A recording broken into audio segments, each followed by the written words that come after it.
Very, very skinny. Ben, do you think it is time to raise the minimum weight from 57? Or the minimum wage.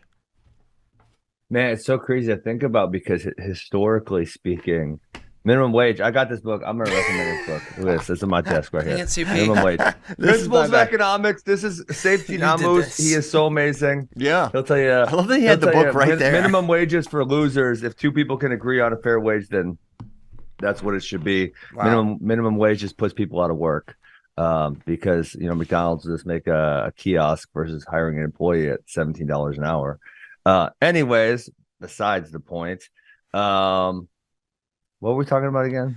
Minimum weight. Should we raise the minimum weight? Yes, it's been at 105 historically, which was insane. And then it was 110, and then it was 114, and then it was 119, then 121, now 125.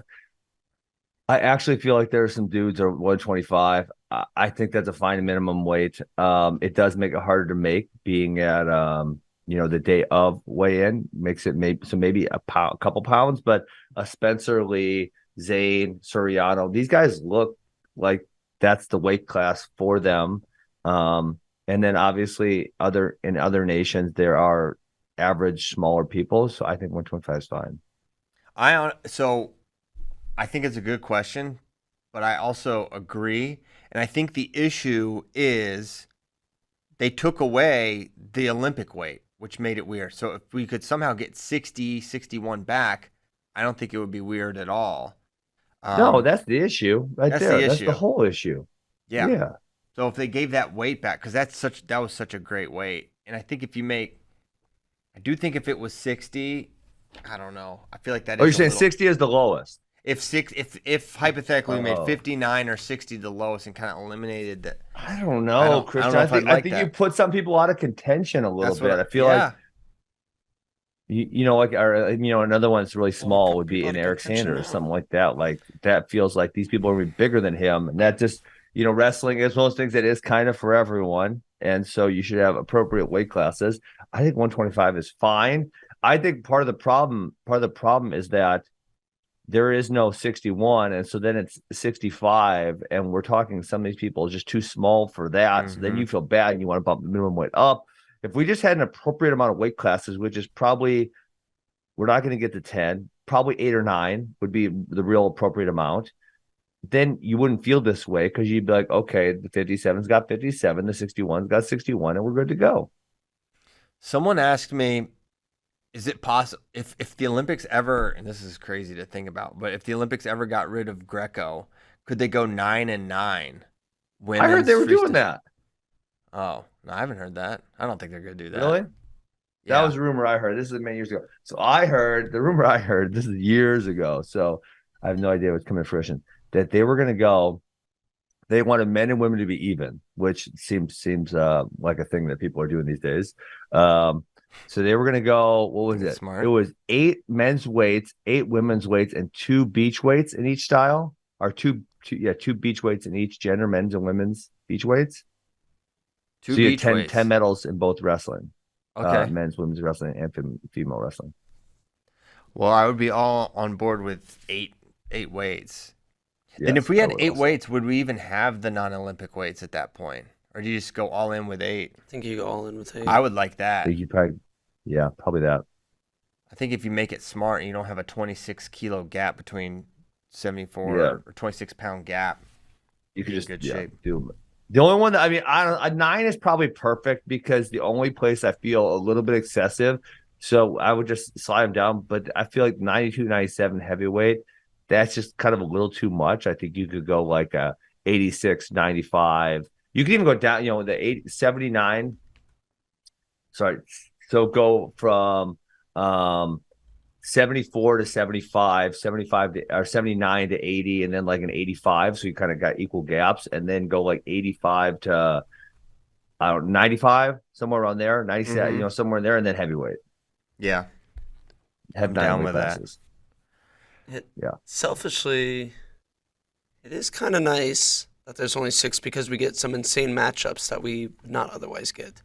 Yeah, I think it is definitely not right for the athletes, but as strictly a fan, I don't hate every 4 years getting to watch, George Jordan Burroughs and Kyle Dake. Or, But I feel like I mean, we're talking about these 61 guys. I feel like yes, we get to watch some of these matches, but it's almost unfair because you're forcing them to bump to a weight class where they probably shouldn't be, or some of the 79s that go to 86, and you're like, well, they're just smaller. Like it's not that fair, you know. Sure. They shouldn't be forced to compete in the same weight class because they're not actually the same size. And because of that, and because the IOC no time in the near future will change from 6 weight classes, I think the minimum Olympics should be like 58 kilos. Yeah. Just to make it easier for those guys. Yeah, and that way, like, I feel like you're not really screwing over the guys who are 57. Like, you're not giving that much weight to more that they're gonna be really undersized. I mean, anybody who goes 57 kilos, at least in America, is cutting at least a small amount of weight. Mm-hmm. There just are no naturally 125-pound athletic males. Yeah. Yeah. That's for true. sure.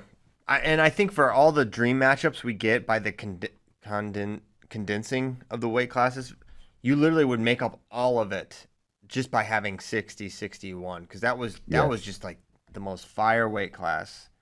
So it's such a bummer. Okay, so I think Before we move on, fun fact. The average male weight in Bangladesh is 121 pounds. Wow. Oh my gosh, but Bangladesh, that is a severely poverty-stricken nation. Correct. And it's been raped and pillaged by like the IMF and the World Bank. Oh. Hopefully they don't get me canceled from this show. Uplifting. Any other I've been doing some deep reading lately. It's the IMF and the World Bank. They do some dirty things. Look into it, people. Okay. That's what we're going to do right now. Let's pivot real quick. Just type World Banks into Wikipedia. What do you got on Cambodia? Because their average male weight is really 125. bad things to them too. They forced them to be shrimp farmers. No good here. Shrimp farmers? So what they do, I mean, the general thesis of what the World Bank and the IMF do is they force these gigantic loans on countries, and then they say, well, you have to hire these specific contractors, so the money comes back to the contractors that are preferred. And then they know there's no way they're going to pay back the loans. So then they default on the loan, and then they do a loan restructuring, and then they force really worse terms on them, and then they're under the thumb forever. It's really bad. Not good people. And they do it all for the sake of development. Sounds like you don't like development. They've been developing these nations out of poverty for 50 years. You think they do a little more effective job at it? Yeah, I don't know.